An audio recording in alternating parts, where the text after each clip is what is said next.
Nagkaisa sa Eden na itinuturo si Jesus bilang ating manlalalang. Sa simula pa lang, upang basahin ng kaunti ang propesiya na iyon at sinabi sa oras na ito ng pagsubok. Itong oras ng pagsubok, isang oras sa orasan ng horologium.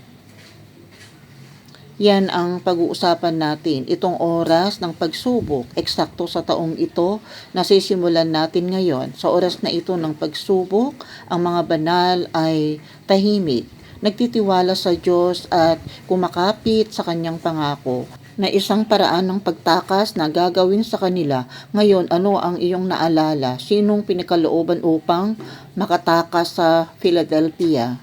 Eksakto sa Apokalipsis 3 verse 10. Si Jesus ay nagbibigay ng pangako sa kanyang mga tao, kinakatawan ng Philadelphia. Sapagkat tinupad mo ang salita ng aking pagtitiis, ikaw naman ay aking ingatan sa panahon ng pagsubok o ang oras ng pagsubok, ang parehong salita na darating sa buong mundo upang subukin ang mga nananahan sa ibabaw ng lupa. Kaya ingatan ang Philadelphia sa oras na iyon. Sa makatuwid, ang kanyang mga tao ay tiwala na gagawa siya ng paraan ng pagtakas. Kaya mauunawaan na may dalawang klase ng bayan ng Diyos, hindi pa natatakan, na kailangan nilang dumaan sa kamatayan. At sa pagsubok na iyon, sila ang Smyrna gaya ng napag-usapan natin. Sabi ni Jesus sa kanila, maging tapat hanggang kamatayan at bibigyan kita ng korona ng buhay. Kinakatawan sila ng landas na ito. Doon, samantalang ang mga naligtas sa oras ng pagsubok na iyon, sila ay Philadelphia na kanyang iniingatan dahil tinupad nila ang salita na kanyang pagtitiis, at iyon ay isang mahalagang punto din. Ang kamalayan sa oras, ang tiyaga ay tungkol sa oras. Ipinapahayag nila ang salita ng kanyang pagtitiis. Binabantayan nila iyon bilang isang kayamanan at sa makatuwid iniingatan sila mula sa oras ng pagsubok at nakikita natin silang kumakatawan sa orayon. At kung gagawin mo sa kamay niya, maaari mong isipin tulad ng landas na nasa kanyang kamay, sa kamay ni Orion, at tinadala ang ating pansin sa Juan chapter 10. Kapag sinabi niyang naririnig ng aking mga tupa ang aking tinig, ang kanyang tinig ay nagsasalita mula sa langit. Sa madaling salita, tinutupad nila ang salita ng kanyang pagtitiis. Parehong expression at kilala ko sila at sinusundan nila ako.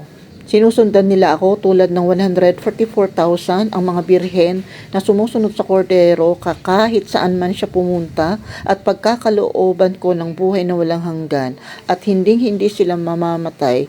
Sino mang tao ang mag-aalis sa kanila sa aking kamay, walang sinumang mag-aalis sa kanila sa kamay ng Orion. Ito ang pangako sa atin sa panahong ito, na mapagkakatiwalaan na kahit anong pagsubok ang darating sa mundo, may paraan ng Diyos para makatakas, para sa mga tumupad sa salita ng kanyang pagtitiis. At kung hindi, kabilang tayo sa mga nangangailangan ng disiplinang iyon. Pagkatapos ay maaari tayong magpahinga sa katiyakan ng kanyang pangako. Kapag tayo ay tapat hanggang kamatayan, bibigyan niya tayo ng korona ng buhay. Kaya diyan, isasara ko, pero makikita natin kung paano nagsasama-sama ang lahat ng mga bagay na ito. At sa susunod na linggo, pag-uusapan pa natin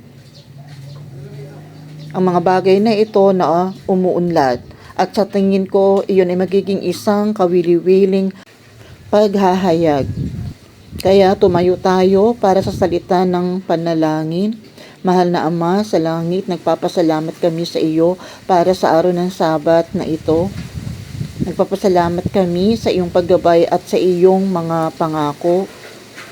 Ipinangako mo sa mga sumusunod sa salita ng iyong pagtitiis na ingatan mo sila sa oras ng pagsubok na ito.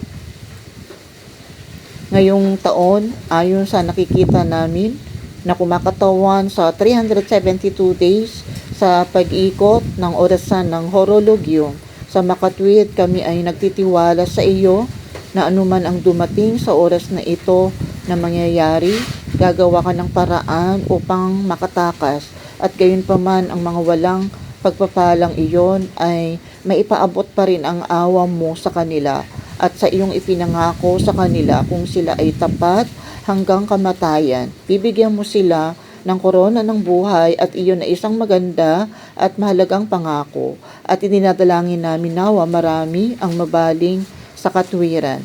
Gaya ng ipinropesiya sa iyong salita sa panahong ito, natuto pa rin nila na maging tapat hanggang kamatayan at palakasin ang loob ng mga salitang ibinigay mo sa iyong mga tao sa oras na ito.